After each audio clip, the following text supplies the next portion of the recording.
warahmatullahi wabarakatuh. Perkenalkan, saya Meisi Ananda, saya dari Prodi Psikologi Universitas Maliku Saleh. Assalamualaikum warahmatullahi wabarakatuh. Nama saya Siti Farah Azhara dari kelompok 5. Perkenalkan, nama saya Javi Nama. Saya dari Universitas Maliku Saleh, Fakultas Kedokteran dari Prodi Psikologi.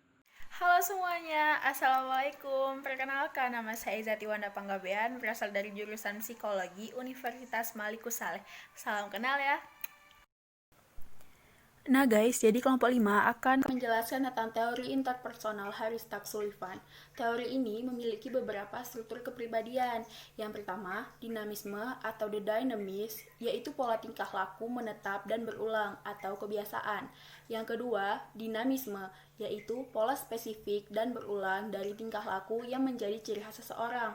Yang ketiga, dinamisme yang melayani kebutuhan kepuasan organisme melibatkan bagian tubuh, yakni alat reseptor, efektor, dan sistem syaraf.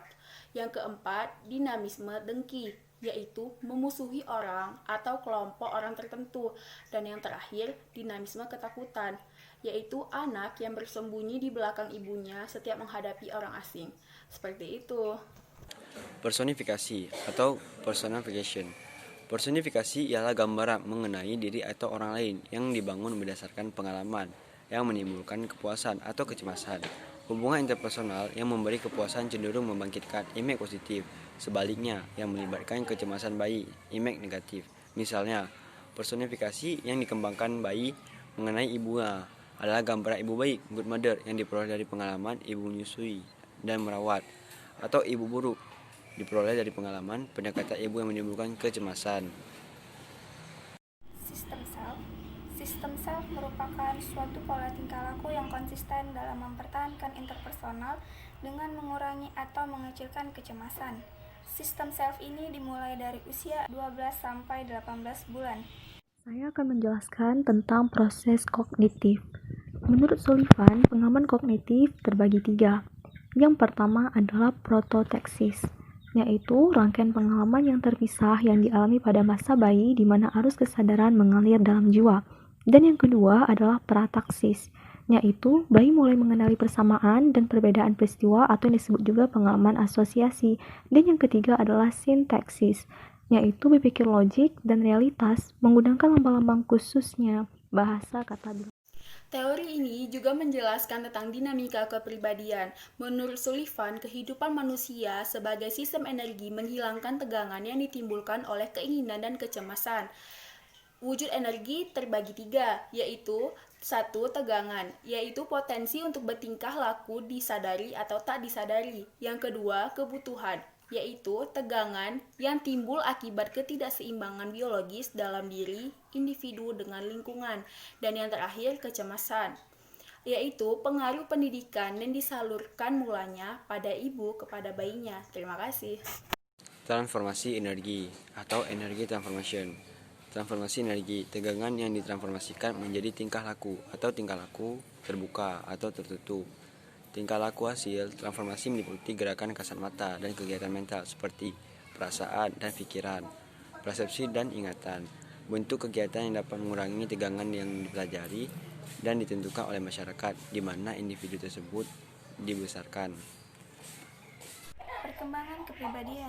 Perkembangan kepribadian menurut Sullivan dibagi menjadi 7 tahap. Tahap yang pertama adalah tahap bayi atau infasi. Tahap ini dimulai dari usia 0 sampai 18 bulan. Bayi menjadi manusia berkat kelembutan kasih sayang yang diterima dari peran seorang ibu. Yang kedua adalah tahap anak.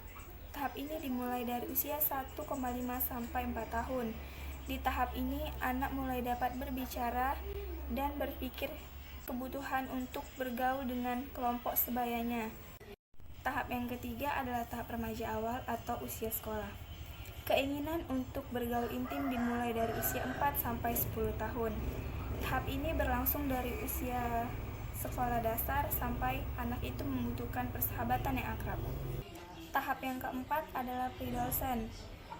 Dimulai dari usia 8, 10 sampai 12 tahun.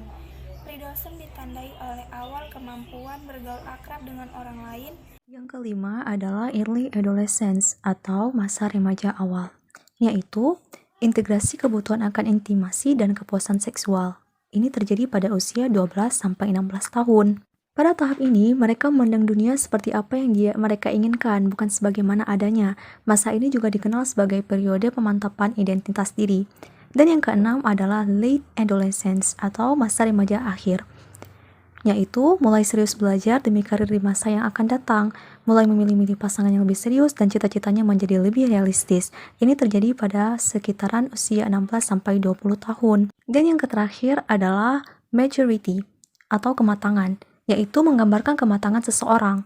Seseorang dapat saja dewasa secara biologis dan memiliki karakteristik perilaku dewasa, tetapi diperlakukan sebagai anak kecil jika berada di bawah umur dewasa secara hukum. Sebaliknya, seseorang dapat secara legal dianggap dewasa, tetapi tidak memiliki kematangan dan tanggung jawab yang mencerminkan karakter dewasa.